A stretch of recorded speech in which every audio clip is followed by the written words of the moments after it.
Yeah, తన పేరు రమణ అండి. తను one of the manager. So recent గా తను ఒక పెద్ద కార్ బుక్ చేయడం జరిగింది. సో తన గురించి 2 మాటలు తెలుసుకున్నాం. బ్రదర్, మీరు ఎక్కడి నుంచి వచ్చారు? శ్రీకాకుళం డిస్ట్రిక్ట్ నుంచి సార్. మీరు ఇదివరకు ఏం చేసేవాళ్ళు? ఆటో డ్రైవర్ గా నేను నా జర్నీ అనేది ఆటో డ్రైవర్. నెలకి ఎంత సంపాదించేవాళ్ళు? ఒక మినిమం ఒక రెయిన్బోలో కష్టపడితే ఒక 10,000 12,000 కష్టపడతాను. ఒక 10,000 12,000 అంతే నెల మొత్తం మీద. నెల మొత్తం. అది మీ ఫ్యామిలీకి సరిపోయేదా? No sir, no. ఓకే. అప్పుడు అంటే మీకు ఈ ఆపర్చునిటీ కనపడింది, సోషల్ మీడియాలో వెతికారు, కనపడగానే అసలు మీరు ఏమనుకున్నారు దీని గురించి? ఫస్ట్ ఆఫ్ ఆల్ అసలు ఈ ఆపర్చునిటీ నేను పరిచయం అయింది. సో కొన్ని మీటింగ్స్ అనేవి వినమని చెప్పారు. సో మీటింగ్స్ అన్ని విన్నాను. బట్ అయితే ఫస్ట్ ఆఫ్ ఆల్ నాకు నచ్చలేదు, నమ్మలేదు. సో ఎలాగైనా సరే ఏం చెప్పారంటే మాతో పాటు ఒక 1 year జర్నీ చేస్తే మీ యొక్క లైఫ్ స్టైల్ అనేది మారుతుంది, మీరు ఏదైతే పాత లైఫ్ ఉందో ఆ లైఫ్ కాకుండా ఇంకా కొత్త లైఫ్ వస్తుందని చెప్పి నా ఒక అప్లై అనేది చెప్పడం వల్ల నేను దీన్ని స్టెప్ అనేది తీసుకున్నాను. సో తీసుకున్న తర్వాత ఏంటంటే ఇక్కడ ఉండే ట్రైనింగ్ సిస్టమ్ అనేది నా లైఫ్ అనేది మార్చడం జరిగింది. ఈ ట్రైనింగ్ సిస్టమ్ ద్వారా నేను కొన్ని తెలుసుకొని కొన్ని నేర్చుకొని నేను ముందుకు రాగలిగాను. సో ఇప్పుడు ఏంటంటే నాకు ఈ ఫరెవర్ ఆపర్చునిటీ ద్వారా ఒక 23 lakhs ఆఫ్ కార్ తీసుకోవడం జరిగింది.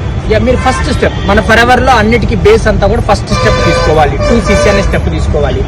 అది ఎవరికైనా కష్టమే. ఆ స్టెప్ ని మీరు ధైర్యంగా తీసుకున్నారు. ముందు మీకు చాలా నెగిటివ్స్ వచ్చినా కానీ. సో ఆ స్టెప్ తీసుకోవడానికి మిమ్మల్ని ఏది ఎంకరేజ్ చేసింది? సో నాకు ఆ స్టెప్ తీసుకోవడానికి నాకు ఏది ఎంకరేజ్ చేసిందంటే, సో నేను రెయిన్బోలో కష్టపడి చాలా మందిని చూశాను. ఇక్కడ ఫరెవర్లో ఆల్రెడీ చాలా మంది చెక్స్ అని చూపిస్తున్నారు. చాలా మంది లైఫ్ స్టైల్ మారింది. ఆర్డినరీ పర్సన్ ఒక ఎక్స్ట్రాడినరీ కావడం కూడా చూశాను నేను. సో నా లైఫ్ స్టైల్ కూడా మారుతుందని చెప్పి నేను భావించి ముందు సరే పోతే పోయింది, ఏదైతే ఇదయింది, అయితే నా లైఫ్ మారుతుంది, లేదంటే నా ఆటో లైఫ్ నాకు ఉండిపోతుందని డిసిషన్ అనేది తీసుకొని సో ముందుకు రావడం జరిగింది. ఈ రోజు ఏంటంటే ఆ 10,000 12,000 నుంచి ₹1,00,000 అంతకంటే ఎక్కువ తీసుకునేటటువంటి ఆపర్చునిటీ ఫరెవర్ నాకు ఇవ్వడం జరిగింది. మీరు చాలా పెద్ద కారు తీసుకున్నారు, ప్రతి 23 లక్షల రూపాయల కారు. ఎప్పుడన్నా అనుకున్నారా అసలు ఇలాంటి కారులో నేను తిరుగుతాను, ఇలాంటి కారు నేను కొంటాను అనేటువంటి ఆలోచన ఎప్పుడన్నా వచ్చింది? అసలు లేదు సార్. బట్ ఏంటంటే నాకైతే డ్రీమ్ కార్ ఉంది. ఎప్పుడైనా సరే ఫ్యూచర్ లో అది సెకండ్స్ అవ్వచ్చు, కొత్తది అవ్వచ్చు, ఏదైనా సరే తీసుకోవాలని ఒక డ్రీమ్ అయితే ఉండేది. సో అది నేను నెరవేర్చుకోగలను అనే ఒక ఆలోచన అయితే నాకు ఎప్పుడూ లేదు నా డ్రీమ్ లో. బట్ ఈ రోజు నాకు అవకాశం ఈ ఫరెవర్ అనేది ఇచ్చింది. సో చాలా ఎక్సైటెడ్ గా ఉన్నాను. నేను హ్యాపీ, మా ఫ్యామిలీ హ్యాపీ, అందరూ హ్యాపీ.